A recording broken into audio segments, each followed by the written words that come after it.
Okay, that's working.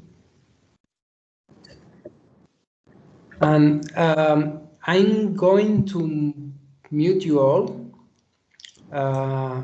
So you will need to unmute yourself.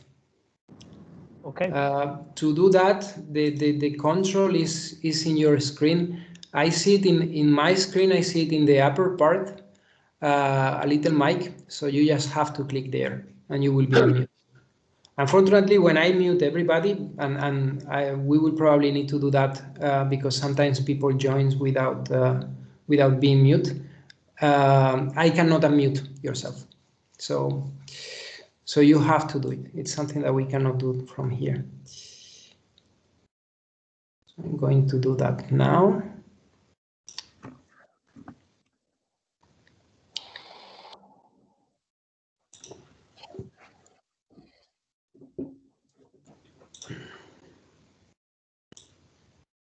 Okay.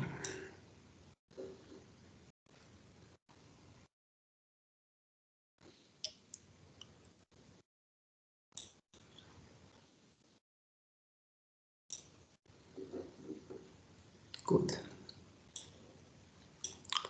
So now you are on mute. If you want to try unmuting, so just to test that you can do it without problems.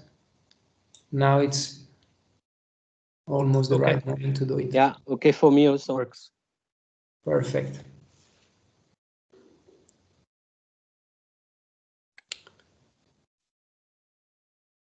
Perfect. Minus what? Yeah, it works. Okay, thank you, thank you. It works.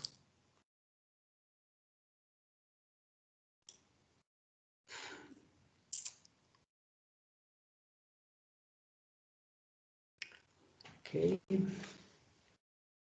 And Jorge and all, you can see the screen right now, right? It says, thank you for joining. Yes, you can see. Yep. Yeah.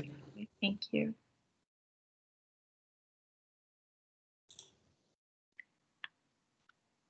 Okay, so I guess it's 10:30. We'll let people in and then we'll ask them to wait for maybe 2 more minutes because we have people coming in. So I think I'll admit people. Okay. I'm going to deactivate my sound and my camera.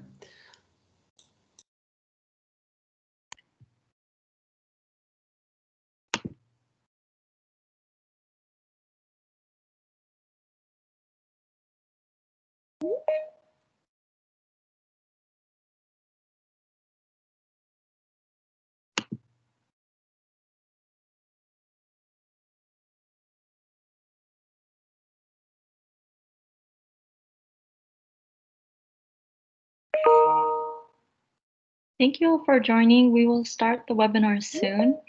I'll ask maybe for 2 or 3 more minutes because we have people coming in. I didn't like to wait for everyone to come in. So yeah, maybe 2 or 3 minutes. Thank you.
Okay, it is past the time, so I think I would like to start this webinar. Welcome to our webinar, Ask a Winner, which is part of our series on the Access to Space for All initiative. It is really a pleasure to have you all here. This webinar will be very exciting because we will have people from the permanent mission talking, and also we will have many presenters from the past winners of the many programs that we have. So I'm very delighted to have you all here. So first, before we start, I'd like to explain a bit about logistics. First, I'd like to kindly ask all of you to turn off your microphones and your cameras. And we would only like to keep the speakers to have their cameras and mics on. So please, to all the listeners, please turn off your cameras and microphones. Second, please use the chat for questions. I don't know how many of you are familiar with Teams, but as you can see in the screen, there is a little mark that looks like a chat, and open it. You'll be able to write anything. So if you have any questions or comments, and questions to anyone, basically. So if you have any questions, please write that down there. We will have a Q&A session at the end, and we'll try to collect and answer all of your questions there. And finally, we will have a questionnaire form. We will put a Microsoft Forms link in the chat. So please make sure to answer the form before you leave the webinar. By putting your information and putting your ratings on the form, we will be able to send you more information about the activities that UNOOSA does. We will give you more information about webinars we're planning. So yeah, it would be really great to have your feedback, and also we would like to send you information that could help you. So yeah, please make sure to sign up the form. Okay, and this is the agenda for today. First, we will have remarks from the ambassador of the Permanent Mission of Costa Rica. We will have a remark from the Permanent Mission of Kenya. After that, my colleague Jorge will explain about the UNOOSA Access to Space for All initiative. And after that, we will have lightning session from past winners. So today we have 5 people speaking, and they represent 4 of the different programs we offer. So it should be exciting. And at the end, we will have a roundtable and Q&A with the winners. So as I said earlier, if you have any questions or comments, please make sure to write it in the chat before we start the Q&A.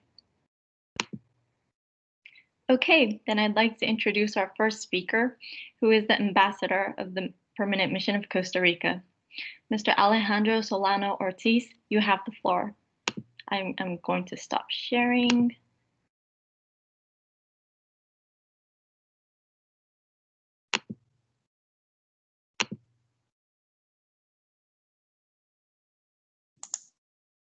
Ambassador, if you can turn on your camera, that would be wonderful. Yeah, let me see. I have some problem with my camera. Ready. Thank you very much. As I said, I want to thank UNOOSA for convening this webinar and inviting me in order to share the national experience and views on the access to space for all initiatives. Basic principle in the space-related activities is the full access for the states with an approach of knowledge and technology sharing. Let me share some activities where Costa Rica has been involved in cooperation under this initiative. In 2016, the Technological Institute of Costa Rica won the access to the fellowship program Drop Tower Experiment. This tower, located in Germany, is a ground-based laboratory with a drop top of a height of 146 meters. And in that time, our students had the opportunity to expand the technological knowledge and information on the behavior of the reduced-scale robotic arm manipulator, such as dynamics, motion, and control under microgravity conditions. Also, just recently, we have submitted the interest to UNOOSA to receive the Dream Chaser space vehicle. With an advice and interest of the Technological Institute and the national authorities, several studies have been developed in order to offer the participants of the orbital space mission the airport of Liberia in the North Pacific in Costa Rica for the landing of the vehicle. This airport has all the conditions to be part of the initiative.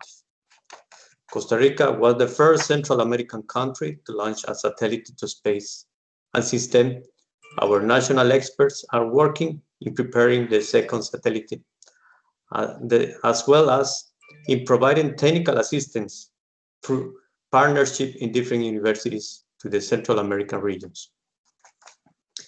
And now this is the case. I'm really proud a Central American project under the umbrella of the Central American Integration System has been selected.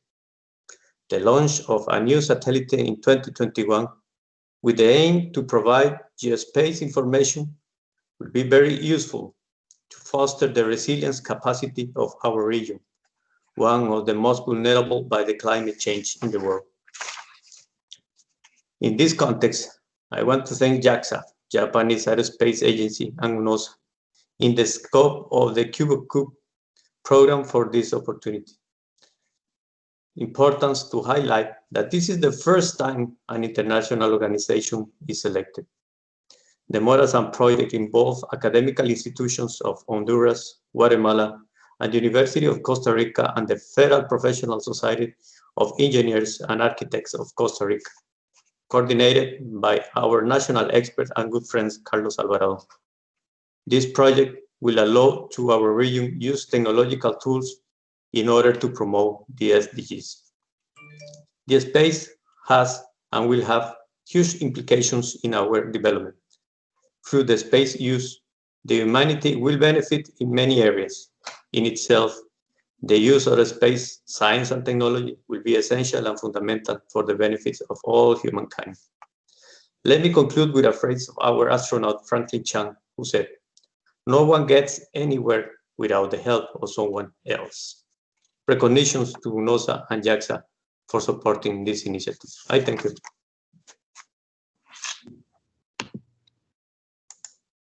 Thank you so much, Ambassador.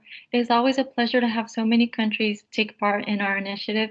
And today we have the winner from Costa Rica, Moacir, who will talk about the programs you mentioned, so Drop Test and KiboCube. So I hope everyone can check that out as well. Thank you so much, Ambassador.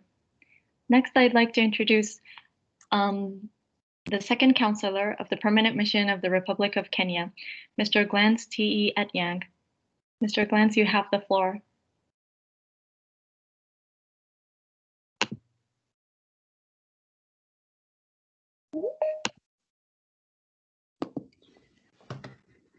Good morning to you all, and thank you, Hazuki Mori, for the kind introduction. I also recognize the presence of His Excellency Ambassador Alejandro Solano Ortiz, Permanent Representative of Costa Rica, and all the distinguished speakers and participants who have joined us. Allow me to begin by thanking the organizers of this webinar, the United Nations Office for Outer Space Affairs, led by the Director, Madam Simonetta Di Pipo, for their untiring efforts to support developing countries access opportunities in the space sector, and particularly the honor of inviting Kenya to give remarks and share our experiences. Our journey as a country began during the 58th session of COPAS in June 2015, when the Kenya delegation heard about the opportunity to be part of the project that will eventually lead the country to become a space actor. In 2016, the University of Nairobi, in collaboration with University of Rome La Sapienza, submitted an application to benefit from the opportunity extended by UNOOSA and the Japan Aerospace Exploration Agency, JAXA, under the KiboCube program. This application was the first beneficiary, and we are proud of that. Courtesy of this opportunity, Kenya was able to develop and deploy to space its first space object, a nano-satellite christened First Kenyan University Nano-Satellite Precursor Flight, on May 11, 2018, from the International Space Station. The launch of the first Kenyan satellite created a lot of excitement in Kenya, especially amongst the young people, because they realized that they too could essentially manage a similar or more advanced feat in their lifetime. More importantly, Kenya became a spacefaring country. Ladies and gentlemen, participants, since that historic launch in 2018, Kenya has undertaken numerous steps to promote space activities in the country. Key among these was the establishment of the Kenya Space Agency in March 2017 to promote, coordinate, and regulate space-related affairs in the country. The agency has since developed and recently launched its strategic plan that will guide its focus for the next 5 years, including strategies to promote the uptake in the utilization of space technology for planning and decision-making. During the launch of the strategic plan in October this year, the agency also used the opportunity to award 5 beneficiary universities research grants valued at $10,000 each for nano-satellite development. This was informed by the need to continue building on the foundation of our first satellite launch of 2018. The 5 universities are expected to develop a model nano-satellite with the aspiration of moving to a production of a launch model. We welcome support to this initiative. It is good to highlight here that the interest that came out of all this, some of the students are enthusiastic with space matters and have joined the Space Generation Advisory Council, which brings together young professionals and students passionate about space from across the world. The Kenya Space Agency has also continued to organize numerous capacity building programs, which also raise awareness of space activities from the country.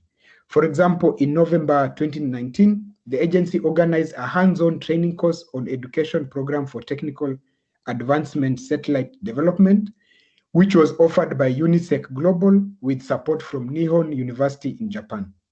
Participants from 10 local universities were taken through basic subsystems of satellite development, essentially the same process that is used to develop any satellite, laying an important foundation for skills development on satellite technology.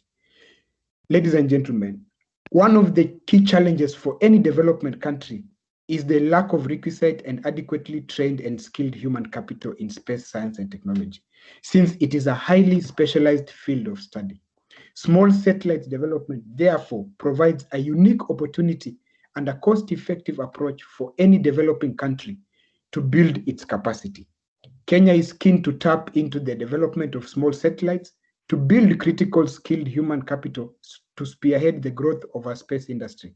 And we request for support and seek partnerships that will see us grow together. Another key challenge has been legislation, which is necessary for the governing of space activities. As we continue to enhance our engagement in space activities, we have realized the need for national legislation on space matters, which is becoming more and more crucial. Thus, capacity building for spacefaring countries to develop national legislation within the context of the larger space law becomes a necessity. In this regard, I take this opportunity to applaud UNOOSA for heeding the calls by developing countries made during the past STC sessions to organize capacity building platforms that target to help countries such as ours enhance their capacities in this respect.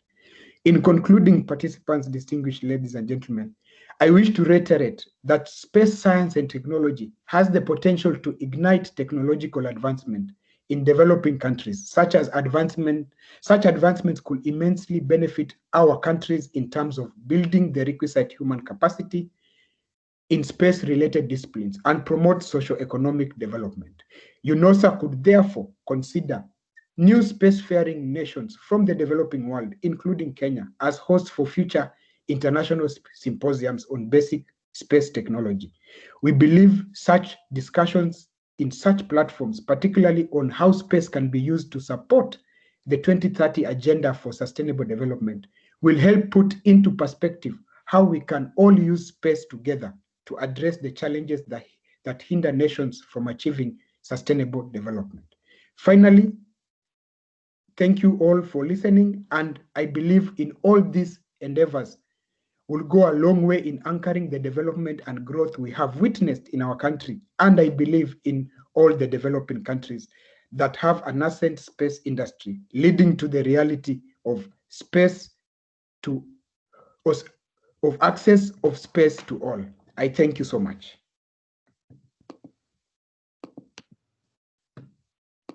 Thank you so much, Mr. Etyang. I believe Kenya is a wonderful example of everything, especially it leads to the participation of a program led to the Kenyan Space Agency, and now there are legislations coming in. I think it's a wonderful example. Thank you so much for your inspiring speech. Thank you. I believe, there's a lot of international cooperation that Kenya can lead in further areas. So I really look forward to more cooperation. And also thank you for mentioning our capacity building activities that we do in UNOOSA. Thank you so much. Most welcome. Thank you. Thank you. So next, I'd like to introduce my colleague, Jorge Del Rio Vera, who is a Scientific Affairs Officer in UNOOSA. He would explain he would introduce you to the Access to Space for All initiative. So Jorge, you have the floor.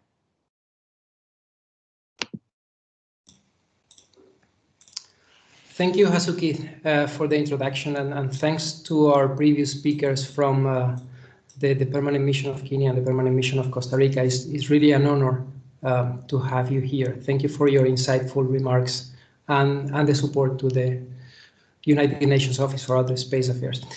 Good day to everybody. Thank you for joining us today. We have put a lot of effort in making an attractive program for you today. I'm Jorge Del Rio, and I'm going to present the Access to Space for All initiative. Let me step back for a second and give you the context of UNOOSA for those of you who don't know or might be new to it. UNOOSA is the UN dedicated space entity. It provides services on legal, policy, and technical side of space activities, and brings together emerging spacefaring nations and established spacefaring nations together on an equal setting and for mutual interest. And this is related to Access to Space for All, because you will see today that there is a lot of cooperation happening in this initiative. Access to Space for All. Let me start with a question to all of you. Why should you care? Why is it important? Is it really important? Let me throw a few facts to start the conversation. Space economy today is worth between 350 and 425 billion US dollars, and is expected to be worth between 1 trillion and 3 trillion by 2040.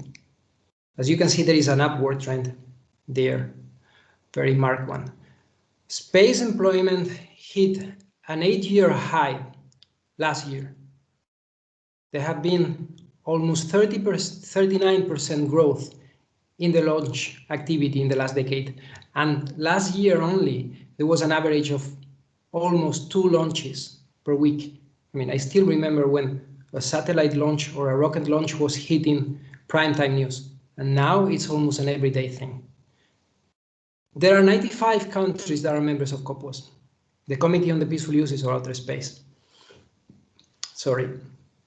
And there are more than 80 countries that have put a satellite in orbit, and it's counting. I mean, the number is increasing.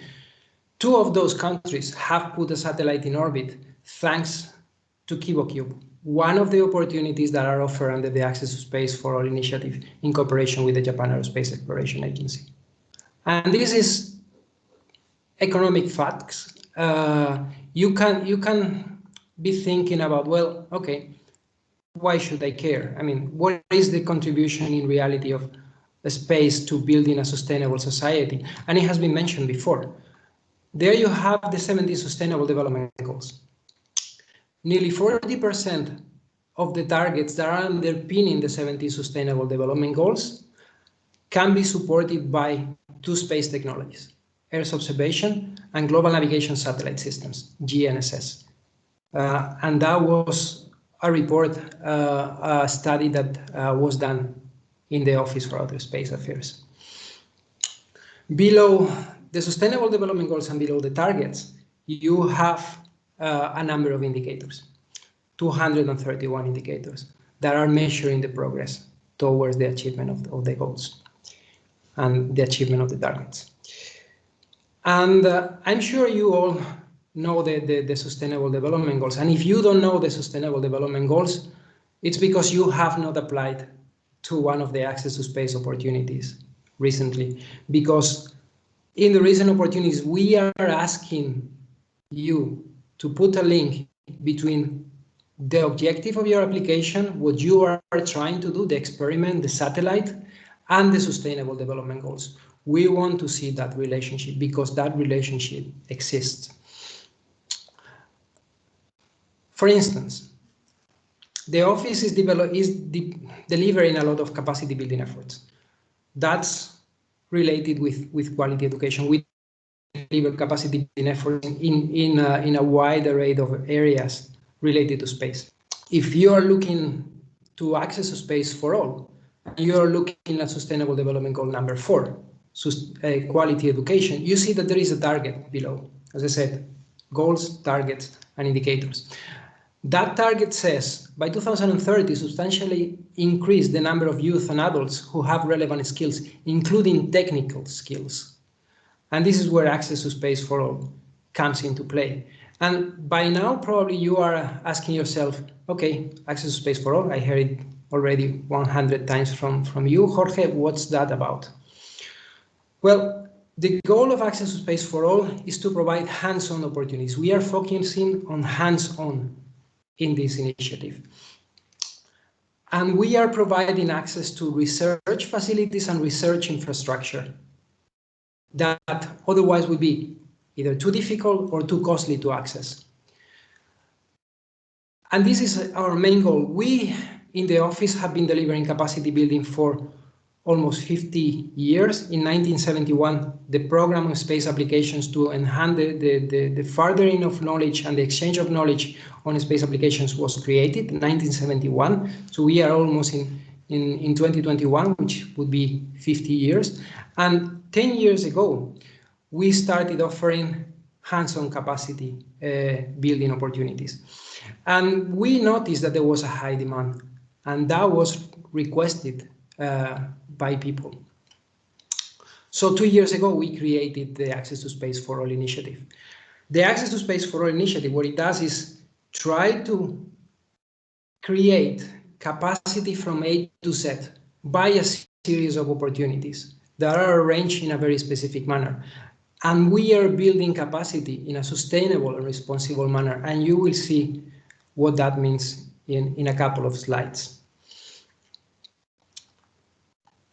The Access to Space for All is one of the services that the office is offering. I mean, we have others, and you can see in the slides several. I mean, beside COPOS, which is a committee of member states that the office is supporting. You have a space economy, for instance. The office was delivering a series of webinars this summer on space economy. So if you want to know more about what space economy is about, go and check the YouTube channel of the office. You will see, the webinars there. In order to have a space economy, you have to create an equal level playing field to attract investors, to generate security on investment. And that's done through national policy and national rules that are clear and equal for everybody. And in the office, we have a project that is called Space Law for New Space Actors, where we are helping countries in developing these national space law and policies. There is a clear link between Access to Space for All and that project, because you can enter it both ways. You can either go for a creation of space, national space law first, and then want to try and to apply that with a hands-on opportunity through Access to Space for All, or the other way around. You can go through Access to Space for All, will get you acquainted about international space law principles and guidelines, and that first familiarity may help to create the first impulse to create a national space law. So as you can see, there are interrelationships of all the services of the office. In the bottom side, you see Space for Women, Space for Youth. Those are, again, two projects of the office, and they are related to space society. Access to Space for All, it's promoting inclusiveness. We are making sure that the applications that we are getting are promoting an inclusive behavior, especially in those two areas. And it's a selection criteria, actually, for the applications that we are getting. So how does it look like, the Access to Space for All initiative? Well, there you have what it looks like today. You have blue dots, which are opportunities that are currently active.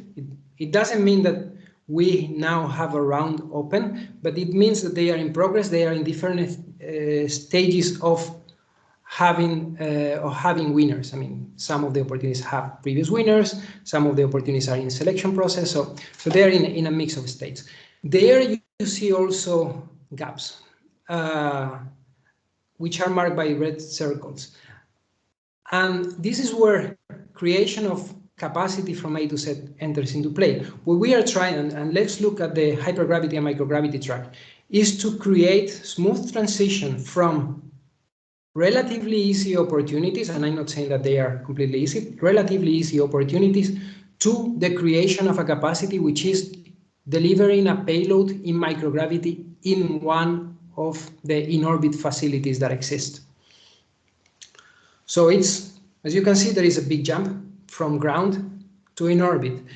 And that's why we have in that particular track, we have identified suborbital and parabolic flights, which is as a mean to ease that transition. And we have identified that for all the tracks. I mean, in the exploration track, you see already we are currently in discussions with potential partners to start making that blue, because these are the three capabilities that we deem important for the future. And I said before, sustainable and responsible. Yes, we are requesting that you are compliant if you're applying and you are following the guidelines on space debris mitigation and on the long-term sustainability of outer space activities if you are applying to these opportunities. They are guidelines, but for these opportunities, we are asking to see how they are incorporated in the project. And the sustainable part, it comes from the fact that single opportunity, I mean, a country or an institution in a country can go apply for an opportunity and then nothing else happens. With access to space for all, it's a different story.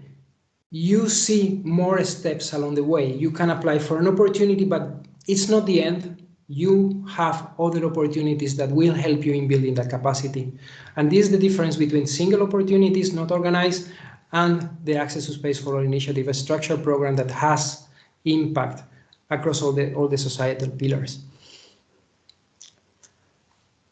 What do we have open now? Well, we have this opportunity on Accessible, which is a rocket, and it helps you to deliver a 3U CubeSat. So you can apply actually for that. We are also organizing this series of webinars, and we have already organized quite a few, and we are keeping in organizing. We are organizing today as a winner. Next week we will have artificial intelligence and access to space for all, and we'll continue because those are the skills that we think are helpful for you to actually apply for the opportunities, and they are common skills. We are also organizing webinars on the specific opportunities, so you get a better insight and better information on specific opportunities. And in addition, and this is not an access to space opportunity because it's not hands-on, we will have a webinar on the introduction to the postgraduate study on nanosatellite technologies fellowship program, which is done in cooperation with QTech, and it offers students the opportunity to have a master's and engineering international course in QTech, and all the expenses are covered there, which is a very generous offer. You can have more information about that on the 7th of December. More day-to-day examples. I mean, there was mentions before to drop tests. This year we have continued doing the different programs and the different opportunities that we have, and there you can see that they are very actual pictures. This is a team from Universidad Boliviana, Católica Boliviana La Paz, and they are trying to build a 3D printer extruder that is using a new technique that works in microgravity. There are other techniques that are working in microgravity, and there is a 3D printer on the International Space Station, but they are trying a novel technique. And the interesting thing about the different opportunities is that we are building capacity in science, technology, engineering, and mathematics, STEMs. And those capacities can be applied for the fields. In particular, I'm not claiming that this is because of Access to Space for All initiative, but the skills that are put into practice in the Access to Space for All initiative can help and can serve to create other things. For instance, the team in Bolivia has been involved in creating a low-cost ventilator that is being used now in Bolivia to fight against the COVID-19. Again, I'm not saying that that's thanks to drop test, but keep in mind that the capabilities and the skills that you are learning thanks to put these skills into practice can be applied to other fields. More, KiboCube has been mentioned before. The team from Guatemala launched Quetzal-1 this year. It has been already more than 6 months that the satellite is up and running. And the graph that you see there, the blue and red curves, show the satellite decay. The satellite is launched from the ISS, and there is decay on the satellite. And there you can see already the decay. That's helping the team in Guatemala to understand the mechanisms for the orbiting. It's a natural process that is happening, but they are understanding better the dynamics, and those can be applied for future satellites that Guatemala is deploying, and others are deploying because they are sharing the data. So this is the part of building responsible behavior. They are learning how to implement measures to help fighting against space debris. There is one thing that I would like to ask you is that, I mean, these opportunities are very useful in the measure that they are utilized and they are getting to the right people. One thing that we would like to ask you is, if you are here, if you are using social media, if you think that this can be interesting for someone, please use the hashtag that you have now in the screen. Why? Because it will help us to spread the voice and to get the opportunities to the people that actually can apply to those. And as you can see, there have been many reasons that I have explained why this is important. There have been societal reasons, there are economic reasons, but I have left one that I didn't mention, which is the inspirational impact of opportunities like this. I have she's very little, she's 7 years old, and last time I saw her, it was in January this year. And yeah, I'm a very proud uncle. And when I'm there, I mean, we talk, we play, and there is one thing that you can do to attract a kid's attention, and that's instant. You can say, let's play astronauts, let's play space. And they immediately, and she immediately buys in. I mean, last time she wanted to build a cardboard rocket. It's kicking in their imagination. I mean, it's already there in their minds. And that's the power of space activities. Imagine that power of imagination, the impact that it has when you have close role models in the country. They are able, little kids are able to relate what they have in their imagination to something real, to someone from their country. And the accounting for the impact of that is very difficult because you don't have an immediate return, but it's happening in the future. And I think this is a key factor of space activities, is to spark imagination, to go beyond, to go and transform the world. And thanks to the Access to Space for All initiative, kids in Kenya or kids in Guatemala, they don't have to look outside the country. They have their own models in the country to relate to when they are saying, let's play astronauts, let's play space. And that spark from little kids imagining playing astronaut to running amazing experiments or putting satellites in orbits, there is just one step ahead. And you will hear about those examples and those role models in the presentations we will have today. Help us bring in the economic, societal, and inspirational benefits of space down to Earth and back down to space, back up to space again. If you can directly support the office, please help us help. If you cannot, help us help by spreading the voice of the opportunities so they can reach those who can benefit. Thank you very much. Thank you so much, Jorge. I hope all of you got an overall understanding of our initiative, and I hope you got more interested in applying. Thank you very much. Now I'd like to start the lightning sessions from all the speakers we have. First, I'd like to introduce Moacir Fonseca, who is from Costa Rica, who is the 3rd round winner of Drop Test and also the 5th round winner of KiboCube. Moacir, you have the floor. Thank you so much, Hasuki. I'll be sharing my screen in short. Just 1 second. All right, could you confirm you can see my screen? Not yet.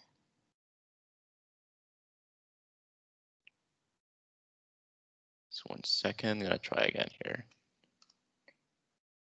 While Moacir Okay. is sharing, I ask all of you to, if you have any questions or comments, please make sure to put it on the chat. I have been bombarding you with a lot of, I hope it's useful, but useful links about the things that Jorge mentioned in his presentation. And we do have openings in our new opportunities and also a lot of information and a lot of testimonies from the program. So I hope you can check our website. And also make sure to answer our questionnaire form before you leave. It will really help us, and I think we can send you information as well, so I think it will benefit everyone. So Moa, do you think you can share or? Oh, you cannot see my screen yet? All right. Not yet, or maybe it's just me. Jorge, do you see it? No. All right, here we go again.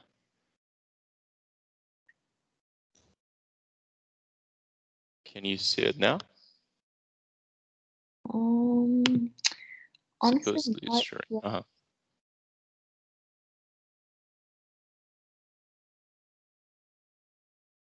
Moa, maybe do you want to log out once and log back in, and I'll have the next speaker speak while you log back in again. Perfect. That sounds good. I'm good with that. Okay. Thank you, Hasuki. So I'd like to go to our second speaker first. He is Vikram Biswanath. He is from Mauritius, and he is our 3rd round winner from KiboCube. Hi, Hello, Vikram. everybody. Good morning to all distinguished guests here. So I'll try to share my screen. It's turning. Hopefully it works.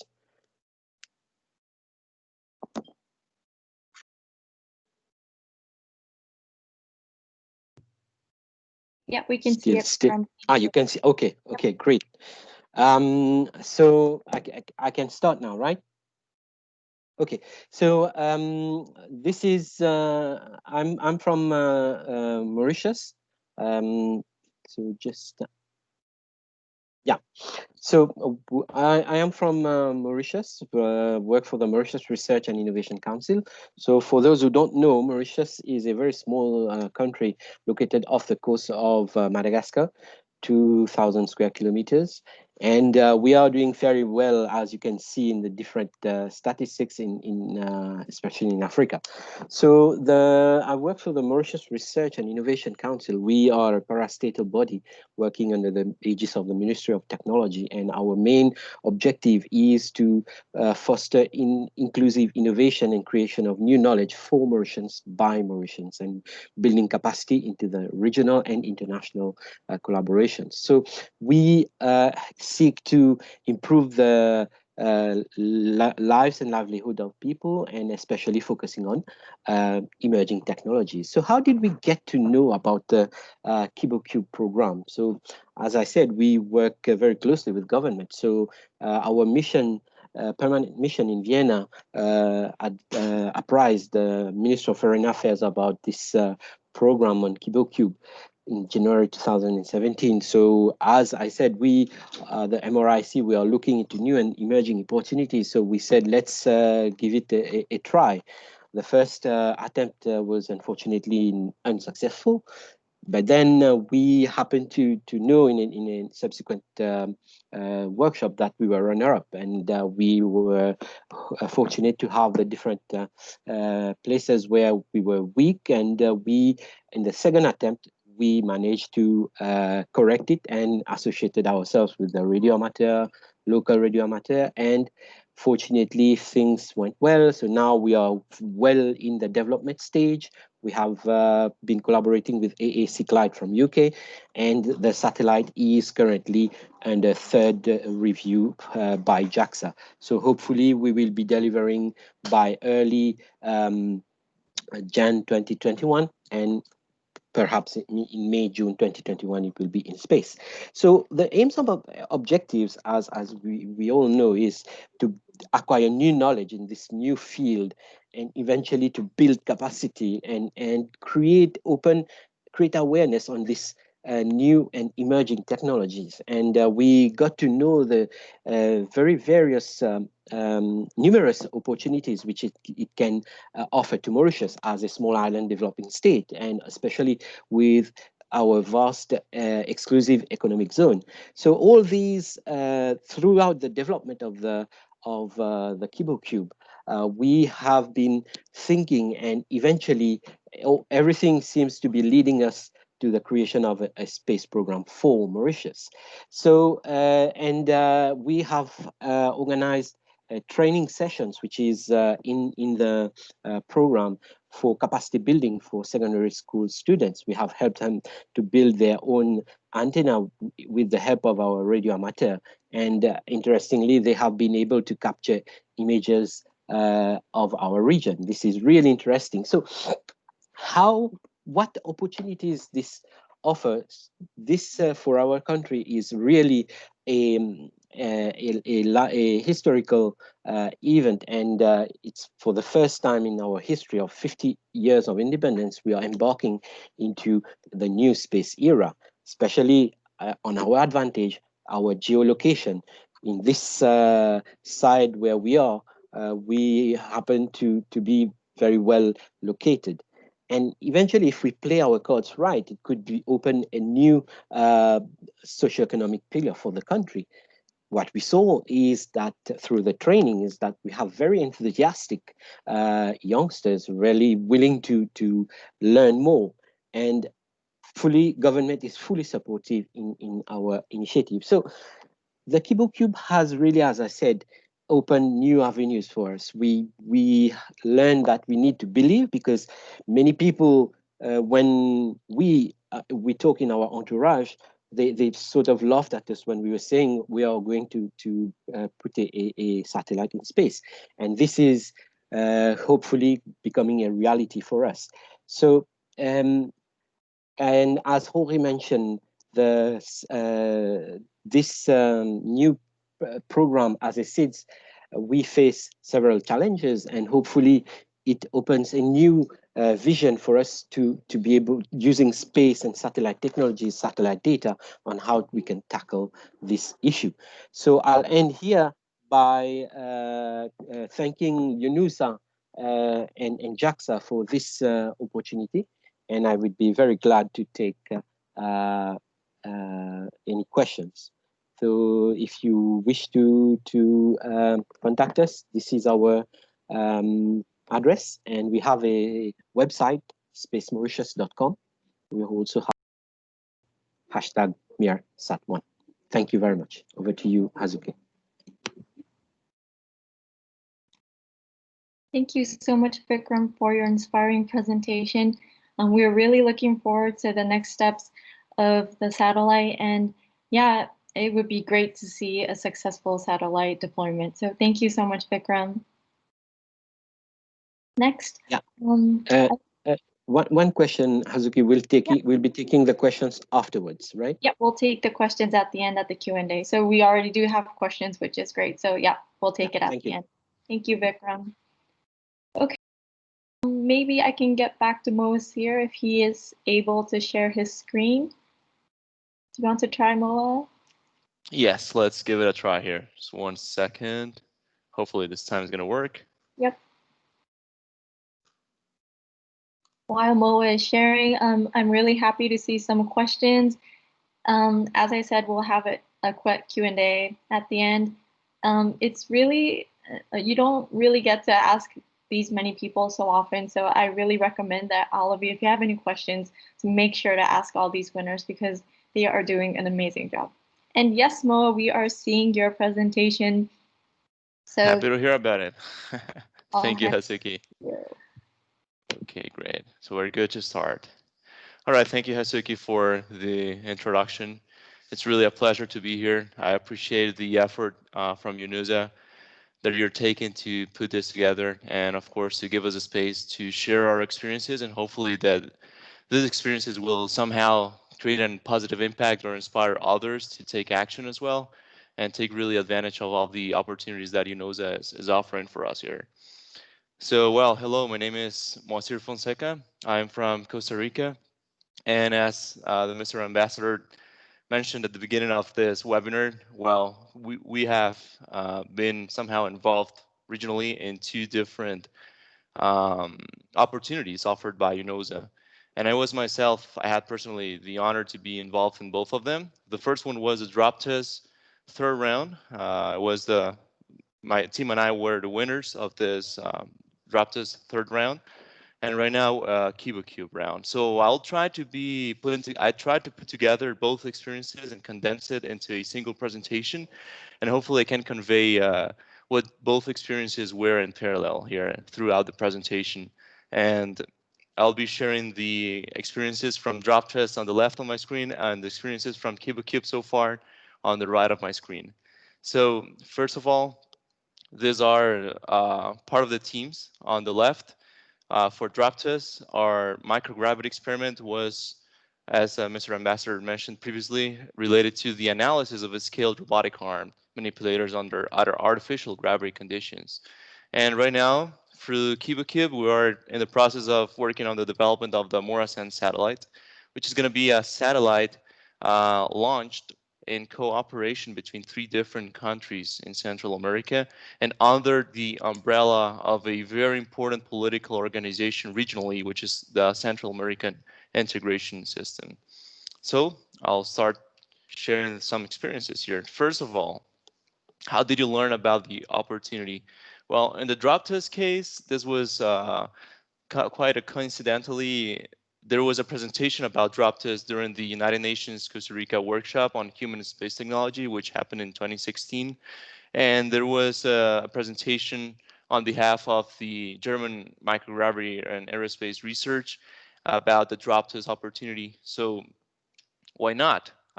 This was back in March 11th, 2016, and the deadline was March 31st, 2016. So all I had was 20 days to put up a proposal, get a team, and send out the idea. And I gave it a try. My team and I did our best here to put the best application we could in such a short time. And it was really good news to see that we actually got selected for the third cycle drop test,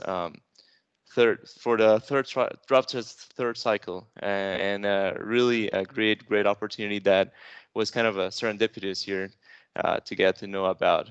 Now, in terms of KibaCube, this is something that's been around since 2016, and we have, I think, somehow always had this under our radars, and we have been always informed somehow about the opportunity. And we actually, as part of the Morasan project under the Central American Integration System, as I mentioned previously, we got selected for the 5th round. And we also, as our previous speaker, we had applied previously and our application was not accepted, but we tried again, and that came with some really good results. Okay, so why did we apply and how did the project originate? In the case of drop test, I think this was really a huge career opportunity. I personally liked aerospace research, focus on robotics, and also this, I think, was a great first opportunity to become part of a space community and to have access to top-level microgravity facilities. So as I mentioned, while there is an ongoing automation and not only on Earth activities, but also on space activities, and we have an influx of new helpers here, automated helpers and robots coming together to bring support to our human activities in space. So I asked myself the question, well, we're also trying to explore and go deeper into deep space and perform manned or missions to Mars, for example, and there have been some proposals to create some kind of artificial gravity conditions that would allow our existence and would give us a better environment to survive. I asked myself the question, what happens if we combine our current robotic technologies and automation technologies, and we use them under such non-usual conditions, right? Such as those that would be non-inertial conditions produced by a rotating space station, which is a concept currently under studies. So that was the main reason behind the drop test experiment, understanding the effect of artificial gravity conditions or induced gravity conditions on the control behavior of a robotic manipulator. And now in terms of the KiboCube, well, there was first the background. There was the Irasu project, which I was not personally part of, but I'll tell you very quickly here the story. The Irasu project was launched in April 2018, and project director Carlos, he right after the launch, he was already thinking about providing continuity to the space activities in Central America. It often happens that there is a one-time opportunity and then there is no continuity, and he wanted to avoid. He wanted to really create a new ecosystem of opportunities for Central America in the space sector. So he decided to put together a team of Central American entities, one from Guatemala. This was the University of San Carlos in Guatemala, then one from Honduras, the National Autonomous University of Honduras, and finally from Costa Rica, two different entities, right? The University of Costa Rica and the Costa Rican Society of Engineers and Architects. And we were all put together through his initiative under the Morasan project, which is our first collaborative satellite project in the region.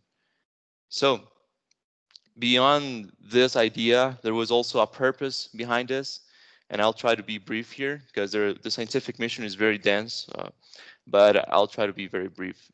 First of all, while Central American countries are the countries that are among the highest risk in the world, and our exposure and vulnerability are very high to natural disasters and effects of climate change. So our satellite is going to come as a mission here to provide a way to relay hydrometeorological data that are on specific ground basins on the ground, and it will hopefully in the future serve as a proof of concept for pre-event monitoring, right, and an early warning system for pre-events.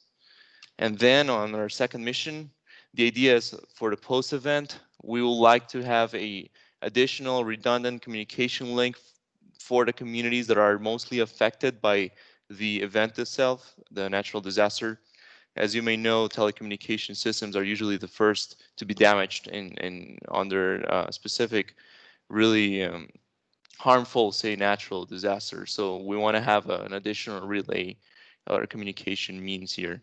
And finally, our third mission is an educational one. We're going to have an onboard camera on the satellite, and we're going to teach schools and high schools from vulnerable communities to really establish a communication link with the satellite and to download images. So I think this is part of the inspiring factors that as well Jorge mentioned in his presentation previously, that we need to really put into our efforts, into our projects.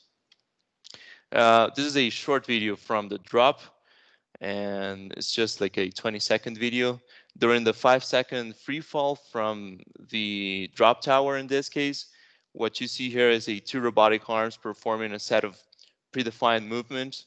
And in here, we're measuring a lot of variables. You can see this is rotating in order to simulate the artificial or induced gravity conditions, right, that I mentioned previously that are part of the research.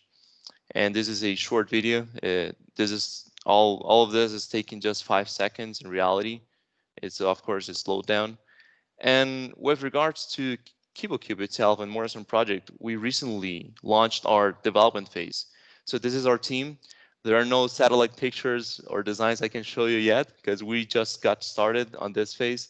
But as you can tell, we're a team of almost 50 people, really motivated young people across Central America working together and to put the first satellite from Central America through collaboration. So finally, well, some outcomes. Really, if you take the advantage of these opportunities while you have a chance to present on conferences, create conference papers, You might have a chance to get magazine articles as well and some TV appearances, your 5 minutes of fame.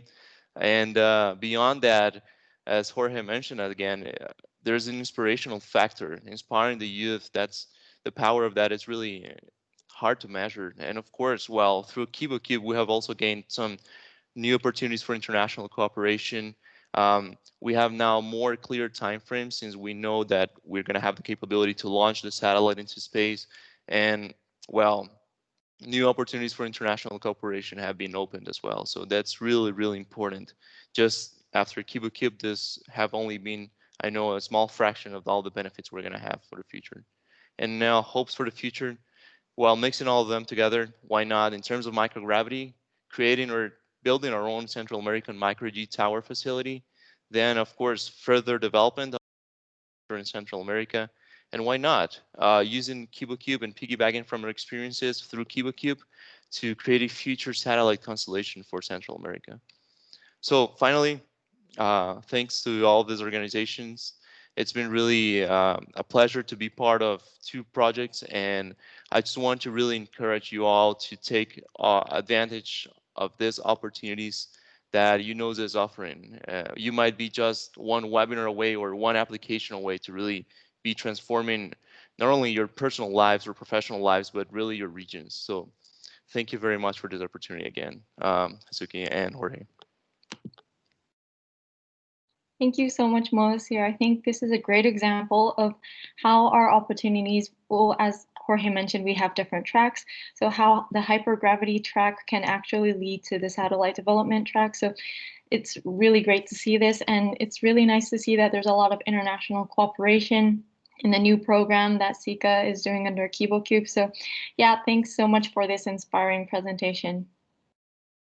Okay, I'd like to move on to my 3rd speaker, who is Tatpong Tuyanada from Mahidol University. He is our first and currently only winner of Hyperjets, and he is from Thailand. Tatpong, you have the floor. Hi, everyone. Thank you very much. And let me try to share my slide.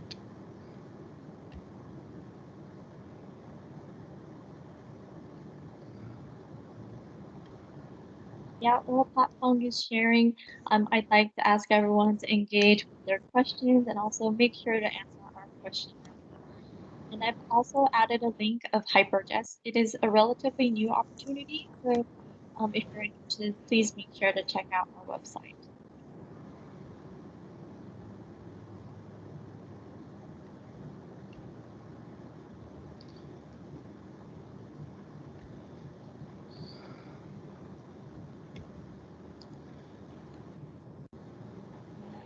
No worries, Tatpong. I understand how hard it is to share sometimes. Okay, yeah, we see it now. Okay. You see it, right?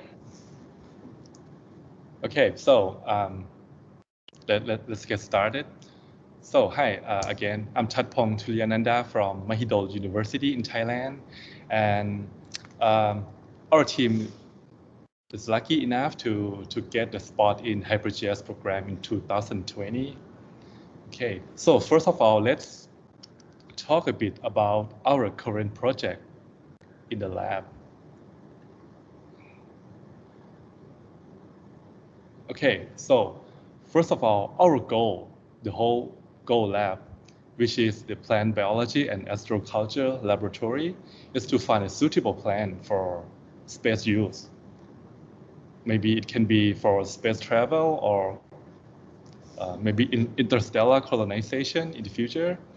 Okay, and the next goal is to get the optimal condition for plant culture to use as least energy as possible while still maintain the good yield out of the plants. Okay, another one is to find out the seed storage condition for a long space traveling. So we try to send maybe in the future send out the Thai seed stock if we go somewhere into space.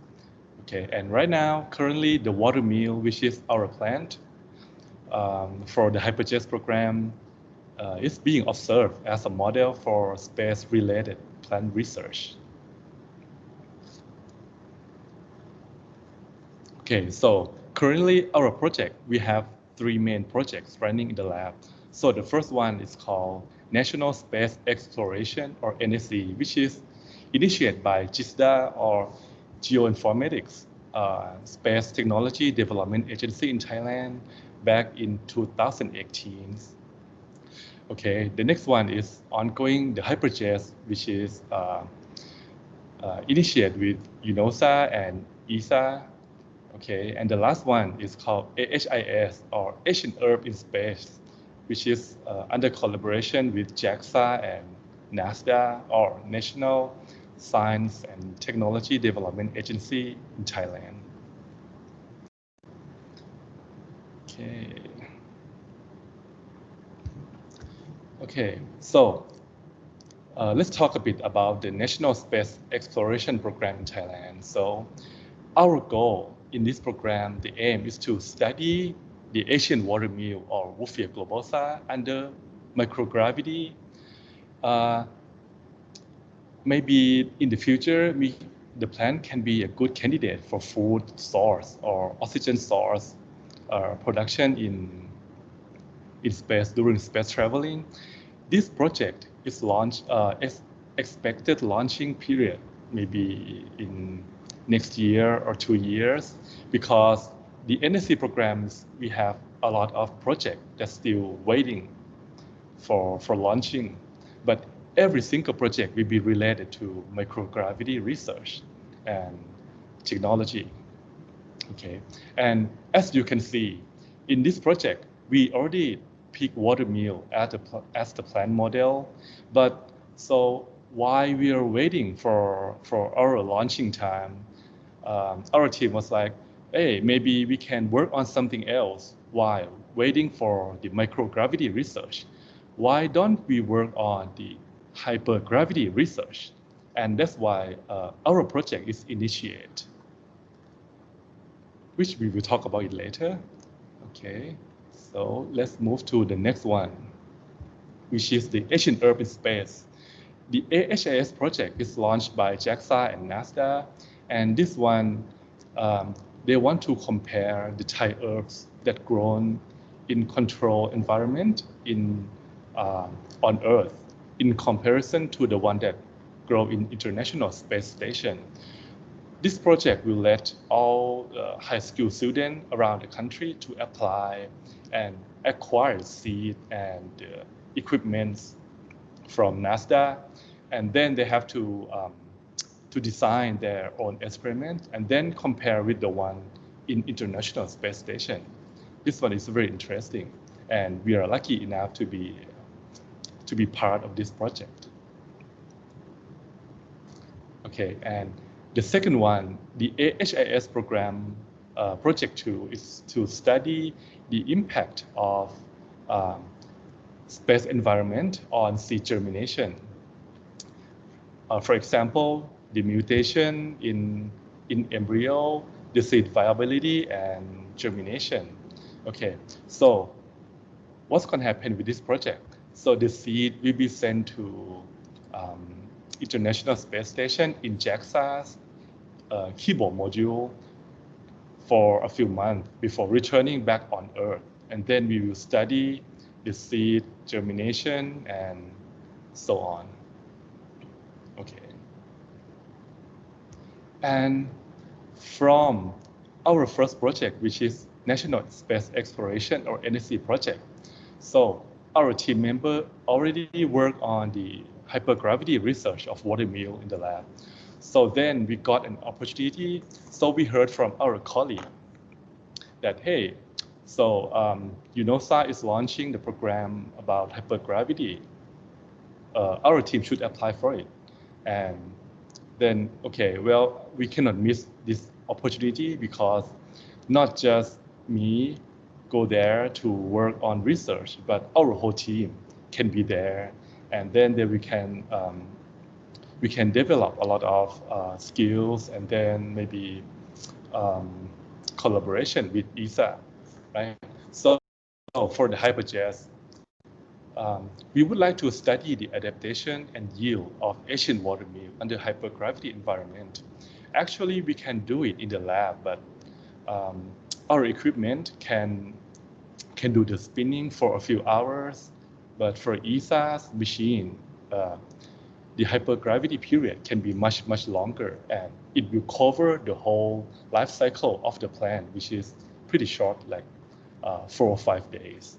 Okay, but because of COVID situation, we might have to reschedule from this year to sometime next year. Okay, so right now, while we're waiting for future plan, we are developing the new chamber to grow watermill, which will be keep inside the gondola of DLC machine in ESA. So this guy in the photo, he's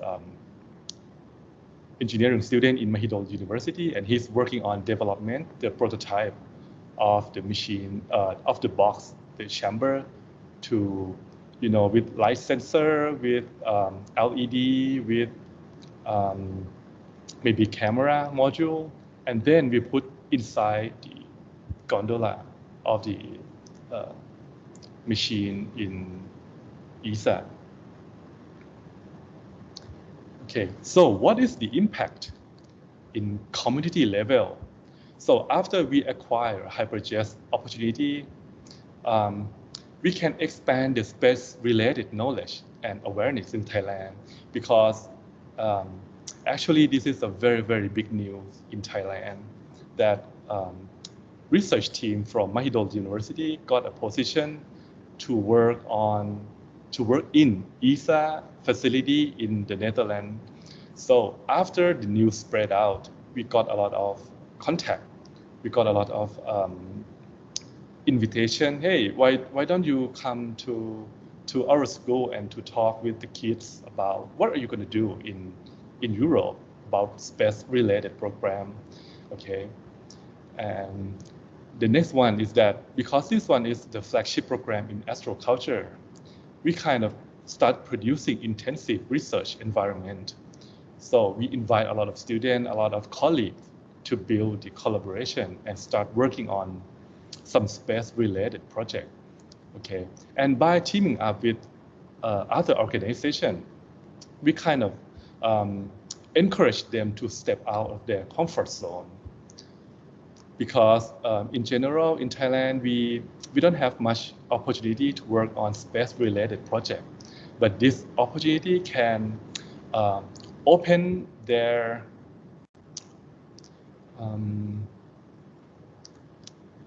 open the possibility for them to start working on some space-related research. Okay. And this photograph, so this happened after we got the HyperJet opportunity. You see that we have to create a lot of show, of kind of small science show, and we got a lot of visitors from students in maybe in high school and in college from all around Thailand. They come to us and they want to know what is watermill and what is hypergravity, what are we going to do over there, and what can we apply the knowledge to the country. So you see, this is a very big thing and very big opportunity for our team to get this project. Okay, and so, well, thank you very much. And I'm happy to get Q&A later in this webinar. Okay, thank you. Thank you so much, Tapong, for your inspiring presentation. HyperJet, you are the first winner of HyperJet, so it really relies on you, but I can see that you're going to do a wonderful job with HyperJet. So thank you so much. Next, I'd like to move on to our fourth speaker, who is a winner from the Chinese Space Station opportunity. And this is also our first round. We have 9 winners in the first round, and we have 2 winners here to explain about their experiences. So first, I'd like to introduce Mr. Jayant Murthy. Jayant, you have the floor. All right, just sharing my screen. Okay, is it there? It's loading. Yep, we can see it now. Okay, great. All right. So I'm a professor at the Indian Institute of Astrophysics, and what we saw was just change my slide. Okay, great. So the way we got into this is that I originally started with big spacecraft. I worked on missions like Hughes and other missions like that. But a few years ago, when the new space movement started, we saw the opportunity that maybe we could build smaller payloads faster and for less money. So we started building small ultraviolet payloads, but only the payloads, not the spacecraft. And so we look around for opportunities to launch. And those are very, they don't come very often. So we happened to notice this CMS, this call for the Chinese space station. And so we thought, okay, let's propose a payload for that. And so we proposed in May 2018, and we were accepted in June 2019. And so what we do is, the instrument is the spectroscopic investigation of nebular gas, SING. And what we do is we observe in the ultraviolet, and we look at atomic and molecular emission lines, again in the ultraviolet. So we look up at the sky. That means we don't look down at these, we look up all the time. And we're looking at where we're going to be placed on the space station. Our scientific objectives are that we look for, basically we look for gas. And we look for gas at all temperatures, from gas as cold as 20 degrees Kelvin to gas as hot as 1,000,000 degrees. And we want to understand the physical conditions in those objects. So here's a supernova remnant. I think this is Vela. And this is the kind of object that we hope to look at.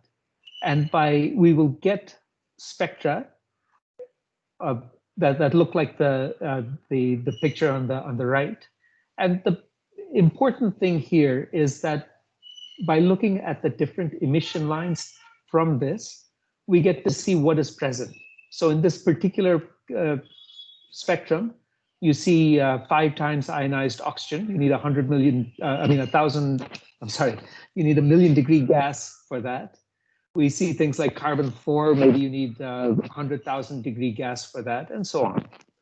And because we have a long slit, we will look over a lot of this supernova remnant, so we'll be able to map the whole thing. We have myself and Mikhail Sachkov of INOSAN in Moscow are the principal scientists, are the principal investigators. We have 3 scientists working on the team: Rakesh Mohan, Margarita Safanova, and Binu Kumar. Currently, we have 2 PhD students, and we have scientific collaborators at my own institute and at universities across the country.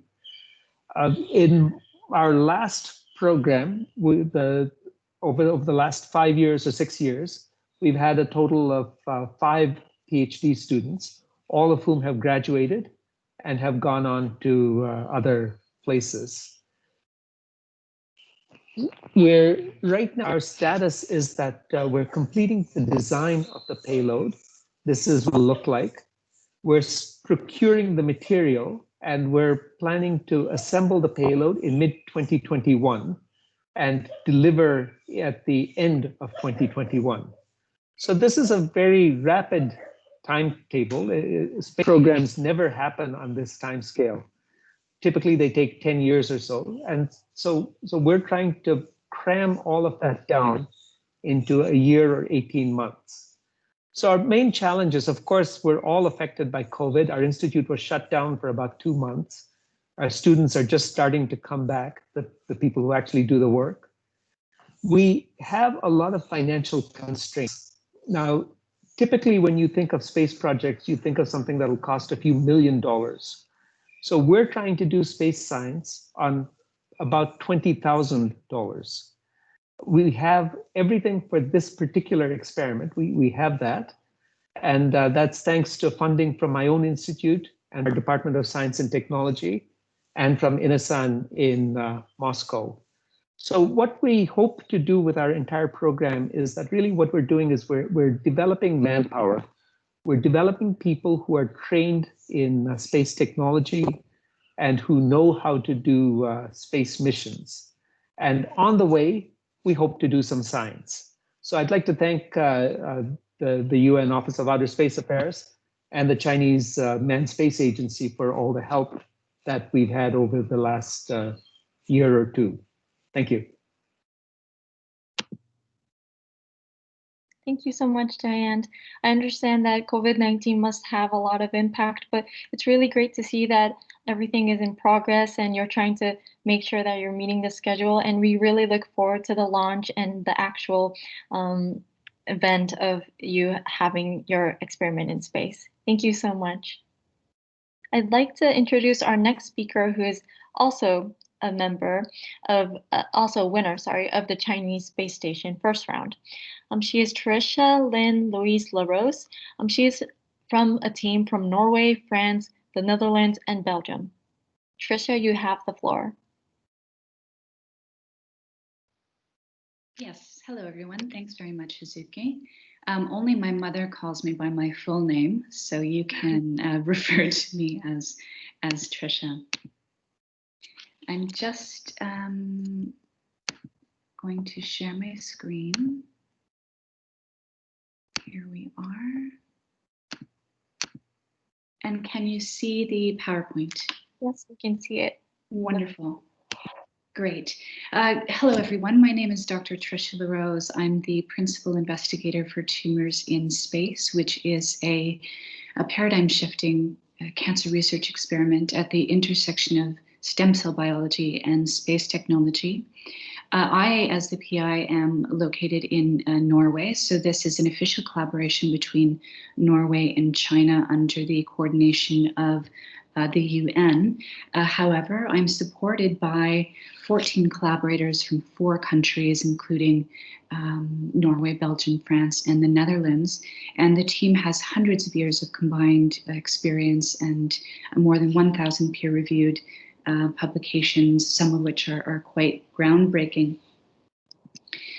So how did I become aware of this opportunity? In fact, it was not random. I have been involved in the Space Agency and in particular with the International Space University in France since 2008. At the time, I was a postdoctoral scientist with the World Health Organization at the Cancer Agency. And it was a time in my life where all of my previous experience and perspectives came together, and I began to think of the mutational signature of cosmic radiation, and also whether or not microgravity could slow or stop the growth of cancer. So being at the WHO, I was certainly a part of the UN system and was actively looking at the UNOOSA website.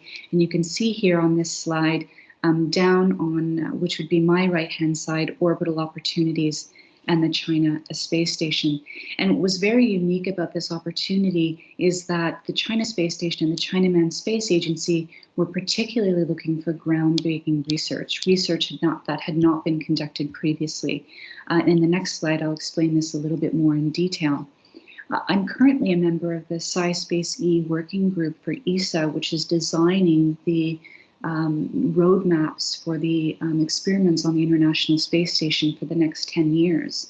And I can say, being a part of that working group, that the focus is really on hardware that is already developed, that is already up on the ISS, that can be used for new experiments, whereas the China Space Station really has focus on brand new, cutting-edge, groundbreaking research, including new spaceflight hardware design, and that's where Tumors in Space fits in. So we need Tumors in Space because there is no cure for cancer. There's treatment, there's early detection, but there is no cure. And all previous cancer experiments in space have used two-dimensional cell lines, which is depicted here by the letter A on this slide. And if you're following this arrow all the way over to the human, you can see increasing complexity of physiologically relevant biosamples that can be used for cancer research. We are using organoids, which is depicted here by B. Organoids are three-dimensional adult stem cells that are derived from biopsies, both from tumors and 5 centimeters away from tumors in healthy tissue from real cancer patients. They are so physiologically relevant that they mimic the structure and function of the host tissue. This makes tumors in space the most sophisticated, physiologically relevant cancer experiment ever conducted in space. Not only that, it's 31 days long, which more than doubles any previous cancer experiment conducted in space. So we are looking to see whether longer-term exposure to microgravity can slow or stop the growth of cancer in organoids, and we're also looking to define and to identify for the first time the mutational signature of cosmic radiation that can then be used for a biomarker for astronauts in short and long duration missions.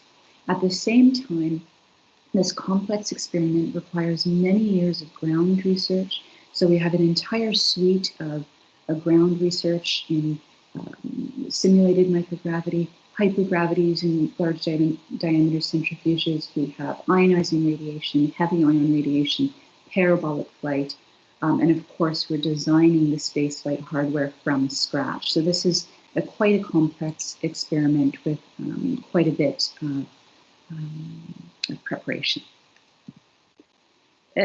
So how has this changed? The last question was, how has this research changed the environment around me?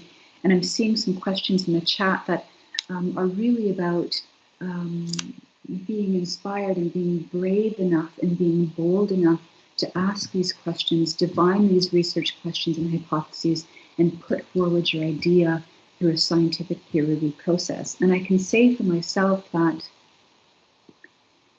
it wasn't until I began to truly honor who I am as an individual and who I am as a scientist, and it wasn't until I began to value my own expertise, my own education, my background, and my perspective, that the world around me changed such that my collaborators, who have much more experience than I do, the Norwegian Space Agency, we have a Norwegian Space Agency delegate here with us today who supports this project.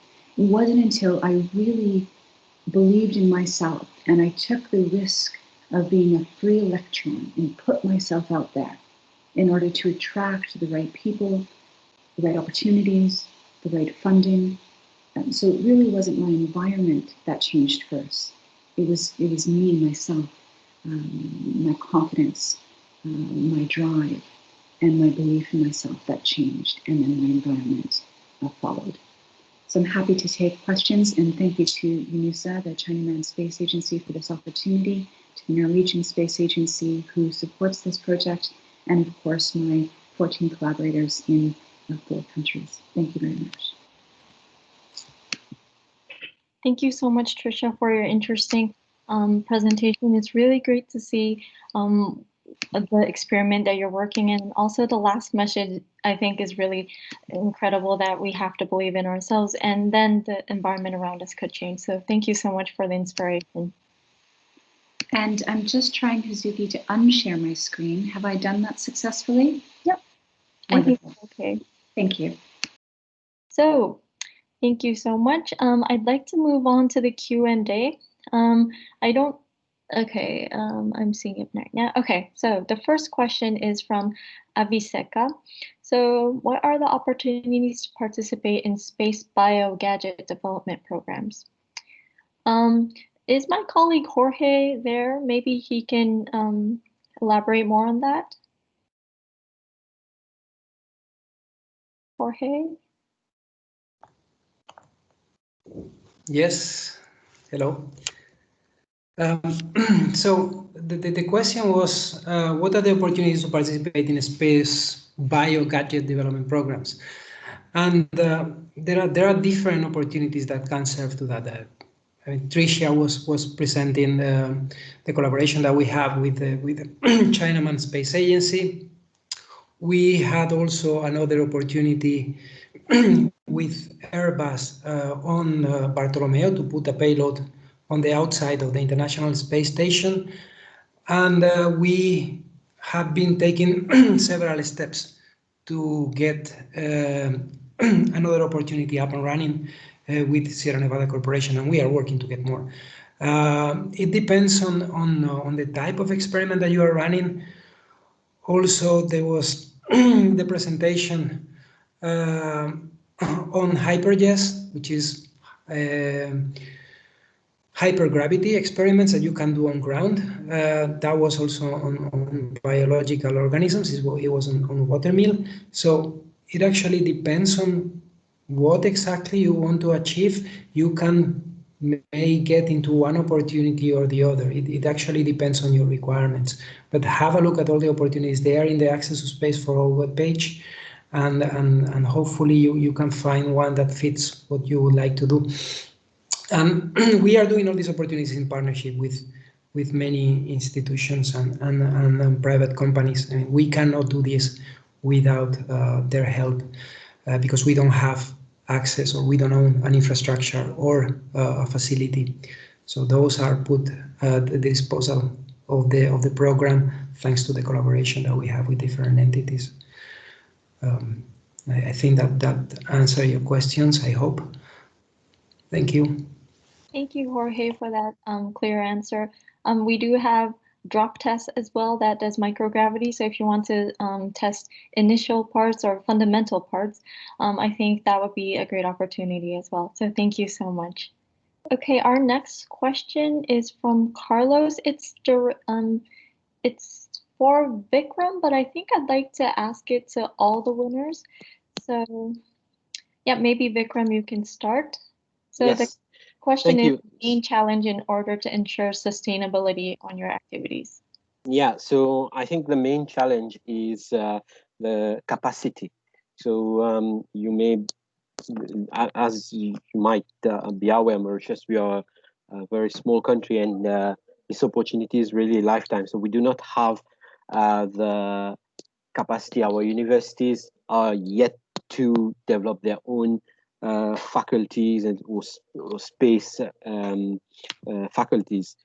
However, we are already addressing this. We have initiated the training, small antenna training program, and where we have been including the universities. We have established contacts with the QTech University, providing opportunities for PhD students. So this is capacity. Now, there was another question regarding collaboration, cooperation. As a small country, we are also member of the Commonwealth and Francophone countries, and there are many collaborators, including Japan, Russia, India, France, Australia. They are all willing to help us in different ways. So we have a collaborative agreement with these countries. So just one example, last year we sent one of our staff to in India for I can't remember the name, but for training in CubeSats. So the challenges are huge, but we see many opportunities, and what we want to develop not only in the capacity building, but also we would like to open other new avenues, the collaboration avenues, but also look into how we can create new businesses or incentivize the implementation of new businesses around the space satellite tech area, especially, for example, looking into ground station as a service type of businesses. So in a nutshell, this is our answer to this right now. Thank you, Vikram. May I ask the same question to all the other speakers, and maybe Moasir also, how to ensure sustainability in your activities, how to make sure that it's not just a one-shot program? Because I know for you, you've been in 2 different programs, so I do see some sustainability, but yeah, if you have anything to add, Moasir. Absolutely. Yeah, I will definitely think one of the main focuses has to be, well, first of all, education.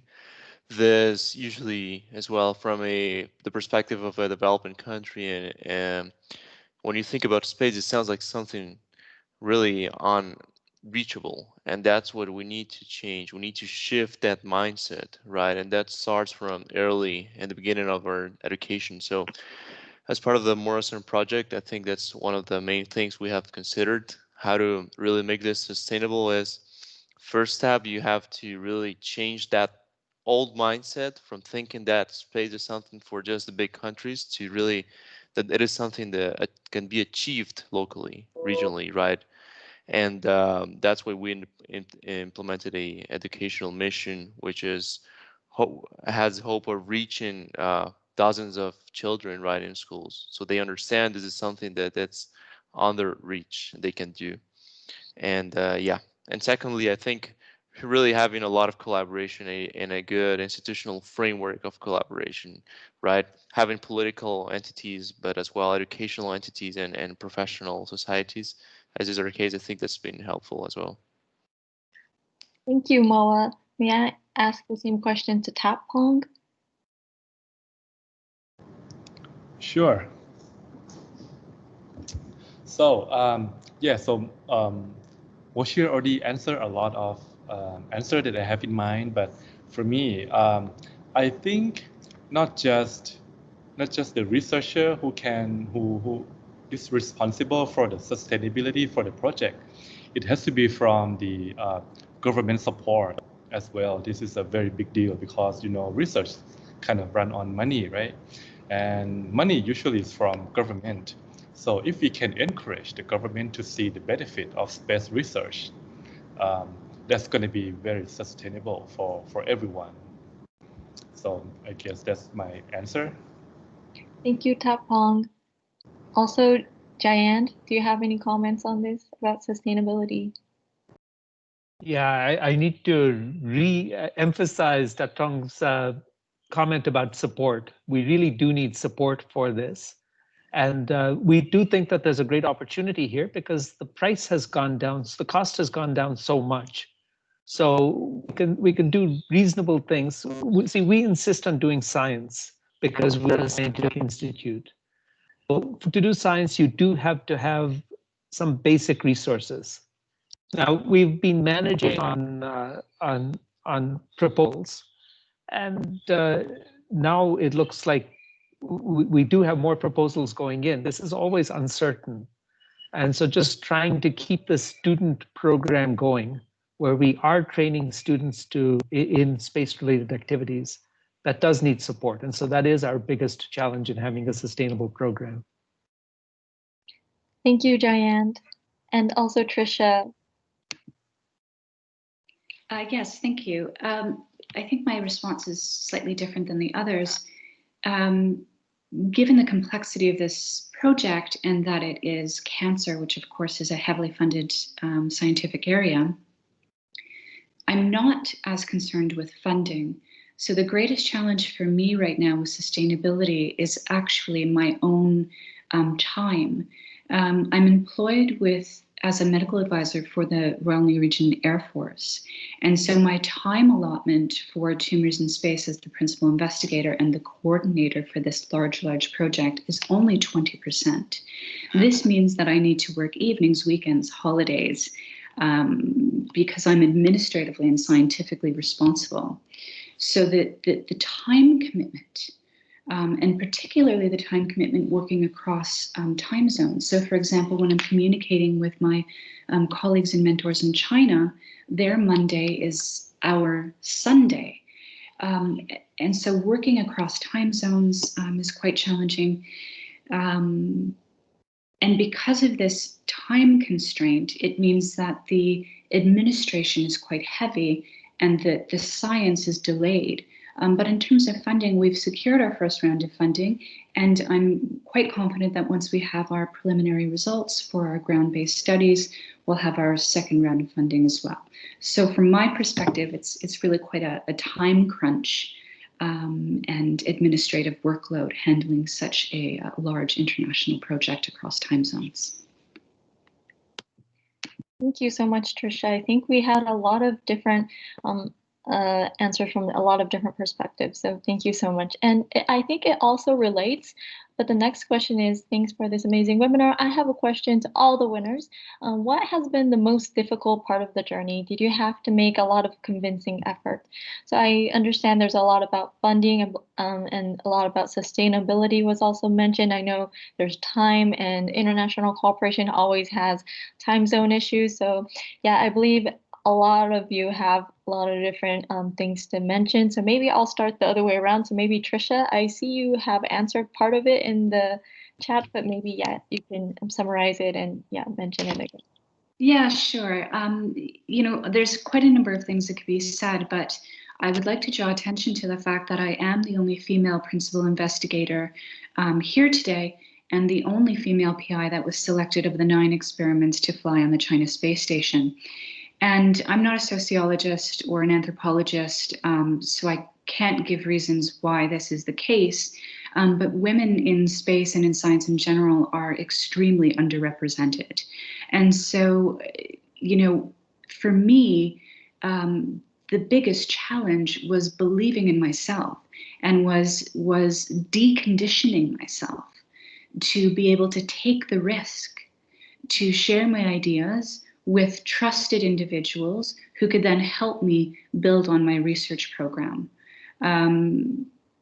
This is very challenging. And if you scroll down the meeting chat, you can see that there are questions only from women about how to get started because this is intimidating or there's some uncertainty. So I can say, be brave, be bold, believe in yourself, and take the chance. And the rest will beautifully fall into place. Thank you so much, Trisha. I'd like to ask the same question to Jayant. So the difficulties, how you convinced them. No, really, we had no problems at all because this is what we do. We write proposals. We work on experiments. So it was a modification of an experiment we had proposed for another flight on ISRO, and so for us it was just re-targeting that to the Chinese space station. The main challenge for us will be in getting the science out from a platform such as the space station, where we only look in one particular direction. But the proposal was straightforward for us. Thank you, Jan. That's actually really great to hear. Next, Tapong, your difficulties, your challenges.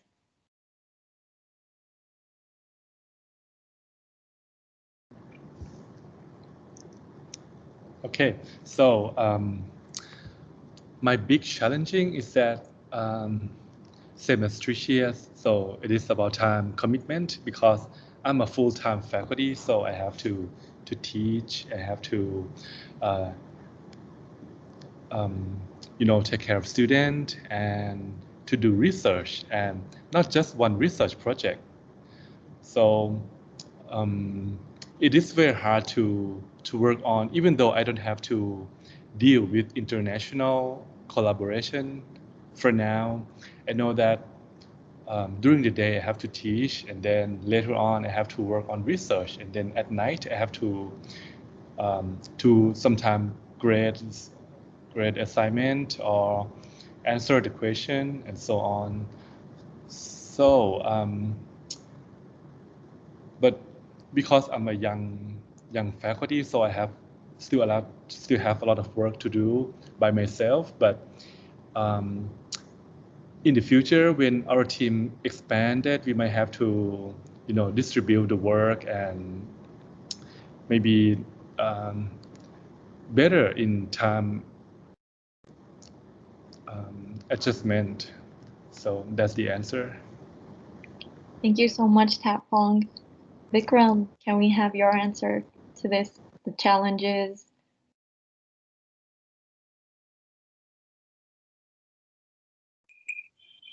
He said he had to leave, Hazuki. Oh, he had another meeting. Oh, I am so sorry to hear that. Okay. He was in the chat. Sorry, I haven't read the chat for the whole thing. Okay, maybe Moasir? Yeah, sure. Well, as part of the challenges we have had, as noted, well, we're a regional international collaboration project. So there has been a lot of interinstitutional coordination that had to happen. And of course, one of the challenges I would say is really making sure we're setting the expectations right from the beginning on who's going to have what role and really agreeing on that. And as well, in terms of interinstitutional coordination on this level, another implication is, well, a lot of legal paperwork, and there's a lot of coordination from that end that has to occur to make sure we're arriving to a common agreement in terms of, in legal terms, say who's going to be liable for the satellite and who's going to be taking the ownership or as a state.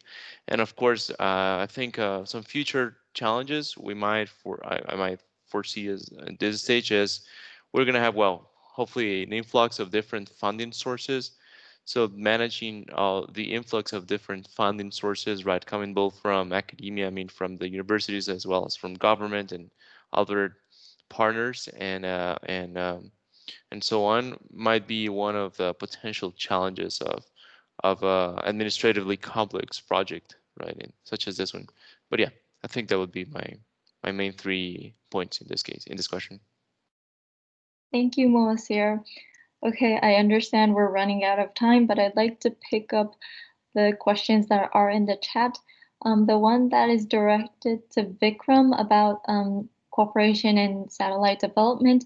I'd like to tell you all that we will post all of the webinars, all of the presentations of the webinar on our website. I believe Vikram had his email address on his presentation, so if you're really interested in working directly with the team in Mauritius, I recommend that you contact him. We will try to post the information soon, hopefully next week, early next week. And I see some of the questions are already answered. Before we go to the one on where to start, I'd like to just answer the one down here, which is, are there currently any material science projects running in connection with UNOOSA? So in drop test, we have a team from Bolivia that was working on material science. They were working, they won the drop test 2 times. They were the second winners and the 7th winners, and they've been working on 3D printing and also on alloy, on like materials that have, Jorge, do you think you can help me on this? I believe on the second project, we're working more on yeah. Sorry. Sorry. So yeah, the team of Bolivia was working, and there are other opportunities that besides drop tests that can be used to test material science. In particular, the team of Bolivia was testing nitinol, which is a small material, an alloy, as Hasuki was mentioning, and they were testing the properties of this alloy in microgravity. But there are opportunities that can be used exactly for the same or for going beyond to that testing. So check all the opportunities that are available. I'm sure you will find one that will fit your needs. Thanks, Jorge. So I guess I'd like to ask this question to all of the winners and as their last question. So the question is from Maria is, do you have any advice on where to start? So as your final message to all future participants, if all of you can give advice on where to start. I mean, participating in this webinar is already a great start, as Trisha mentioned. So yeah, if there's any more advice. So maybe I can ask Moacir first. For that question. So I think in the era of information and opportunities we live on, everything is usually just a Google search away. I would start with Google or your preferred search engine. Really find opportunities, look for opportunities. There are plenty of them. As we have noted here, UNOOSA offers a lot of opportunities for space research related opportunities, but there are also other international organizations. Also, I would start by, well, if you're interested in applying to any specific idea or contest here that has been explained here during this webinar, well, have a clear idea and find a support team. Definitely a team is going to be required, and just as in any space activity or any really big endeavor, you're going to require a team, and hopefully that's a team you know well, and you could have a synergy with, a good synergy with.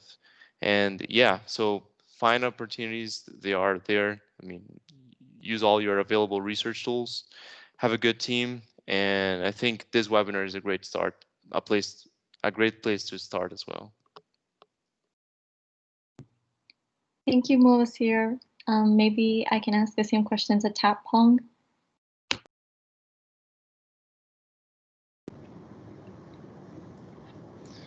Okay, I'm sorry. Can you repeat the question again? Sorry, yeah, the question is, well, also including your final message, but how to start, where to start. So if you want to start, participate in an opportunity in the Access to Space for All initiative, what you should do. I mean, I think for you, maybe you found it on the website, or I don't know how you found it, but yeah, any advice to new people who want to start this new collaboration? Oh, okay. So for me, I think let's start from maybe from your current project or your interesting idea that you already have, and then you expand it, and maybe if you are lucky, it can be matched with the opportunity from UNOOSA. Then get a good team and work hard. I'm very sure UNOOSA will come up with not just the current ongoing opportunity, but maybe something else, something new later. And for me, I think if you want to be part of the program,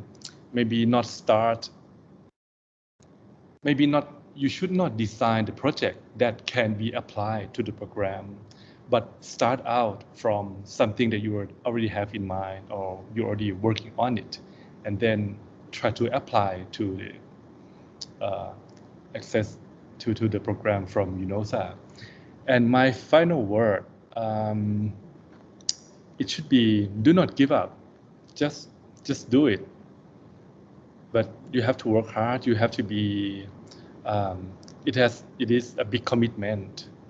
So if you think you're ready and your team is ready, just go for it.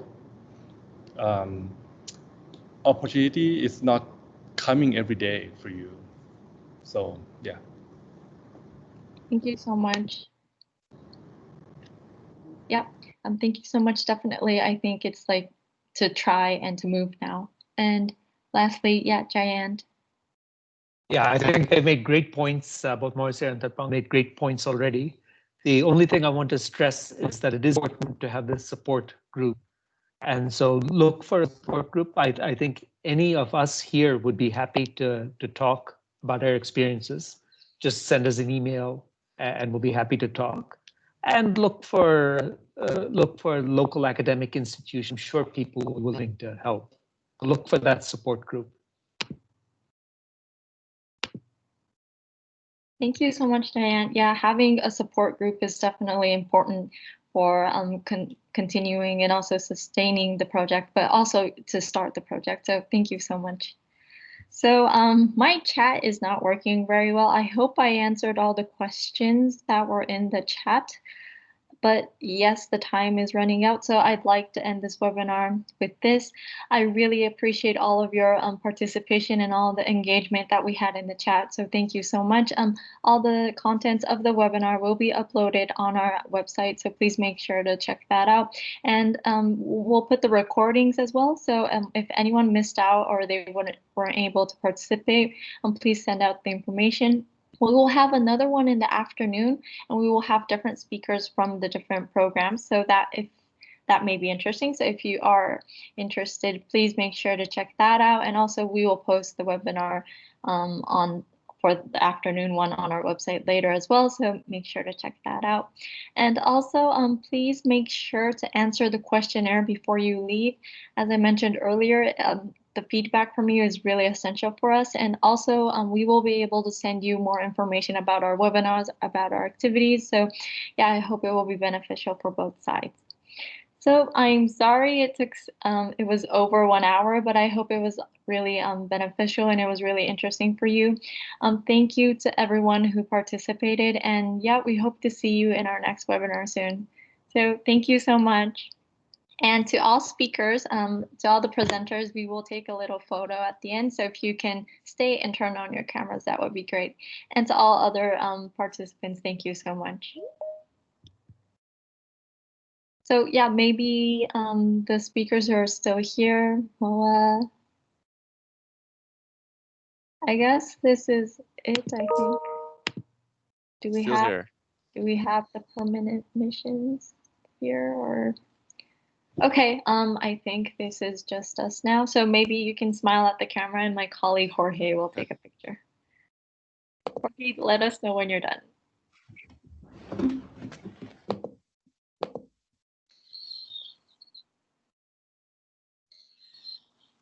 Okay, Jorge, does that look good? Oh God, my chat is not loading. Okay, if not, we can Photoshop all of you. Great, we have Glenn's. Okay, can we just try one more time? Does everyone smile at the camera?